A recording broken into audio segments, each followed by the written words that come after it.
Welcome to Bite at a Time Books, where we read you your favorite classics one bite at a time. My name is Bree Carlile, and I love to read and wanted to share my passion with listeners like you. You can sign up for our newsletter at biteatatimebooks.com. You'll also find our new t-shirts in the shop, including podcast shirts and quote shirts from your favorite classic novels. Be sure to follow my show on your favorite podcast platform so you get all the new episodes. We're part of the Bite at a Time Books Productions Network. If you'd also like to hear what inspired your favorite classic author to write their novels, and what was going on in the world at the time, check out the Bite at a Time Books Behind the Story podcast, wherever you listen to podcasts. Today we'll be continuing Les Miserables by Victor Hugo.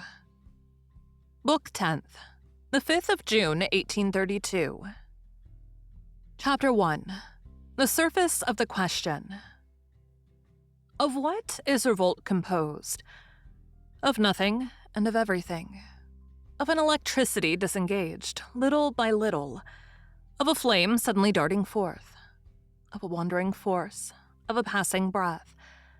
This breath encounters heads which speak, brains which dream, souls which suffer, passions which burn, wretchedness which howls and bears them away. Whither? At random. Athwart the state, the laws, athwart prosperity and the insolence of others. Irritated convictions, embittered enthusiasms, agitated indignations, instincts of war which have been repressed, youthful courage which has been exalted, generous blindness, curiosity, the taste for change, the thirst for the unexpected, the sentiment which causes one to take pleasure in reading the posters for the new play, and love. The prompter's whistle at the theater, the vague hatreds, rancors, disappointments, every vanity which thinks that destiny has bankrupted it, discomfort, empty dreams, ambitions that are hedged about, whoever hopes for a downfall, some outcome, in short, at the very bottom, the rabble, that mud which catches fire, such are the elements of revolt, that which is grandest, and that which is basest, the beings who prowl outside of all bounds, awaiting an occasion, bohemians, vagrants, vagabonds of the crossroads, those who sleep at night in a desert of houses with no other roof than the cold clouds of heaven, those who each day demand their bread from chance and not from toil, the unknown of poverty and nothingness, the bare-armed and the bare-footed belong to revolt. Whoever cherishes in his soul a secret revolt against any deed, whatever on the part of the state, of life or of fate, is ripe for riot, and as soon as it makes its appearance, he begins to quiver and to feel himself borne away with the whirlwind.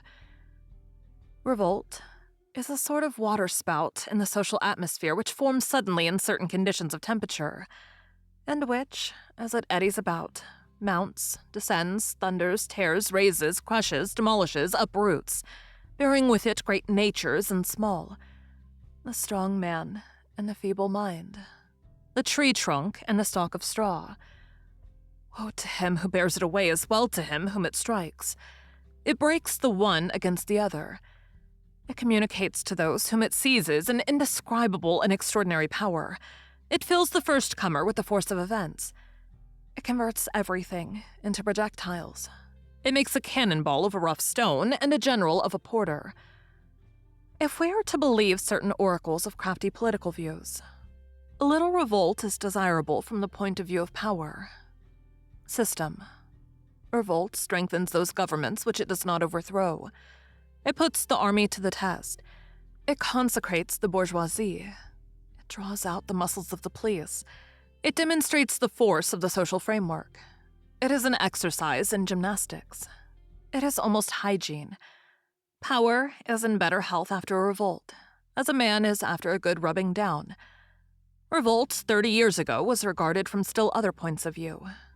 There is for everything a theory, which proclaims itself good sense, Valentus against Alcestis, meditation offered between the false and the true, explanation, admonition, rather haughty extenuation, which, because it is mingled with blame and excuse, thinks itself wisdom and is often only pedantry.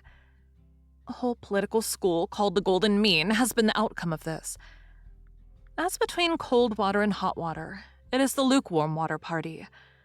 This school, with its false depth, all on the surface, which dissects effects without going back to first causes, chides from its height of a demi-science, the agitation of the public square.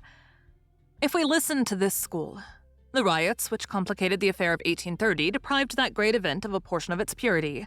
The Revolution of July had been a fine popular gale, abruptly followed by a blue sky.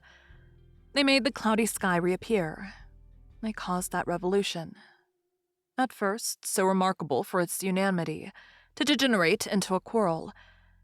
In the Revolution of July, as in all progress accomplished by fits and starts, there had been secret fractures. These riots rendered them perceptible. It might have been said, this is broken. After the Revolution of July, one was sensible only of deliverance. After the riots, one was conscious of a catastrophe.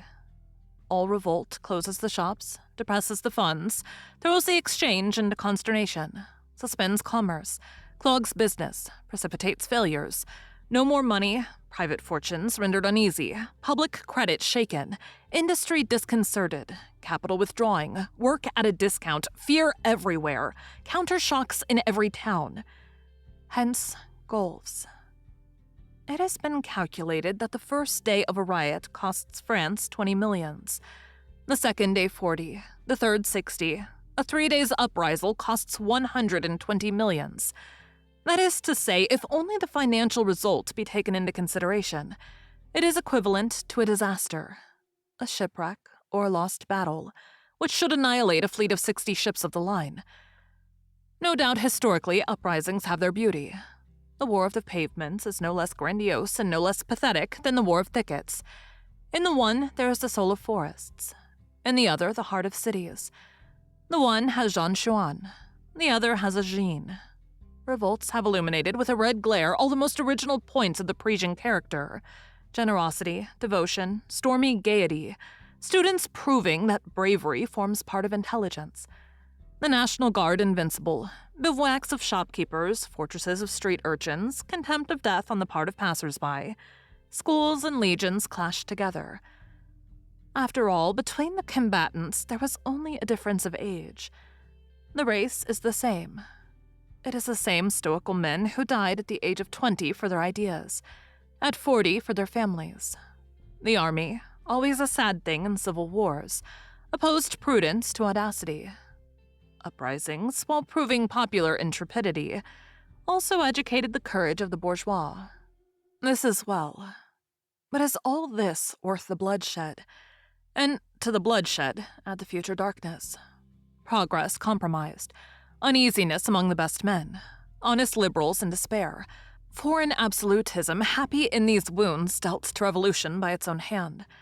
The vanquished of 1830, triumphing and saying, "We told you so." Add Paris enlarged possibly, but France most assuredly diminished. Add, for all must needs be told, the massacres which have too often dishonored the victory of order grown ferocious over liberty gone mad. To sum up all, uprisings have been disastrous. Thus speaks that approximation to wisdom with which the bourgeoisie, that approximation to the people so willingly contents itself. For our parts, we reject this word uprisings as too large, and consequently as too convenient. We make a distinction between one popular movement and another popular movement. We do not inquire whether an uprising costs as much as a battle. Why a battle in the first place? Here, the question of war comes up. Is war less of a scourge than an uprising is of a calamity? And then, are all uprisings calamities? And what if the Revolt of July did cost 120 millions? The establishment of Philip V in Spain cost France 2 milliards. Even at the same price, we should prefer the 14th of July. However, we reject these figures, which appear to be reasons and which are only words. An uprising being given, we examine it by itself. In all that is said by the doctrinarian objection above presented, there is no question of anything but effect. We seek the cause. We will be explicit. Thank you for joining Bite at a Time Books today, while we read a bite of one of your favorite classics. Again, my name is Bree Carlile, And I hope you come back tomorrow for the next bite of Les Miserables. Don't forget, you can sign up for our newsletter at biteatatimebooks.com. And while you're there, check out our t-shirt shop. You can look in the show notes or on our website, biteatatimebooks.com, for the rest of the links for our show. We'd love to hear from you on social media. You can find us everywhere at Bite at a Time Books.